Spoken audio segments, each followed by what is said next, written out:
So ayan mga kadrama-rama, alam ko pong inaabangan nyo po no, yung next na mangyayari dito sa Prinsesa ng City Jail dahil sobrang nakaka-tense na nga po no, at saka nakaka-excite na nga din po mga kadrama yung pinapakita na director every episode dito dahil alam naman po natin mga kadrama yung mga galawan nga po talaga nila Divina at saka nitong si Lebe talagang nabilog na nga po talaga ng ulo ni Divina yung anak niya itong si Lebe dahil itong si Lebe mas gusto nga po niya talaga na mas maging mama nga po talaga itong si Divina kaysa nga po talaga kay Charlene at dahil nga po talaga dito mga kadrama ay nagkukuntsaba nga po talaga sila na palabasin po talaga na may kasalanan itong si Charlene na pabaya po talaga siyang nanay para po pagalitan po talaga siya ni Raymond sa pagkawala nga po talaga ni Libby pero yun ang hindi nila alam ay itong si Divina pa rin po talaga yung nasa likod ng lahat ng ito. Siya pa rin po talaga yung mastermind at alam naman po natin mga kadrama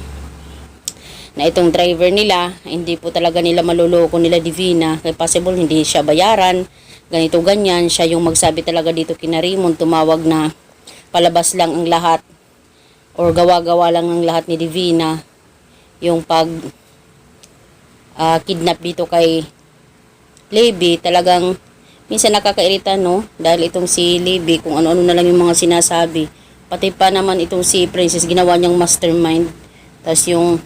uncle ni Princess ay ginawang siya yung kumidnap. My gosh, itong si Libby parang medyo nakakairita na din talaga yung pinapakita nilang episode dito mga kadrama.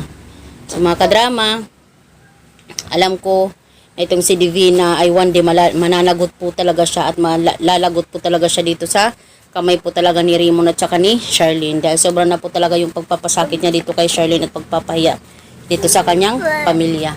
So mga kadrama, abangan na lang po natin yung next na mangyayari po talaga dito sa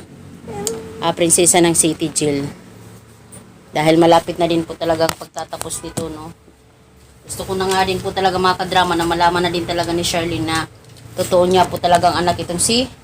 Princess. Sabihin na po talaga nila Lilani at saka ni Dado ng katotohanan.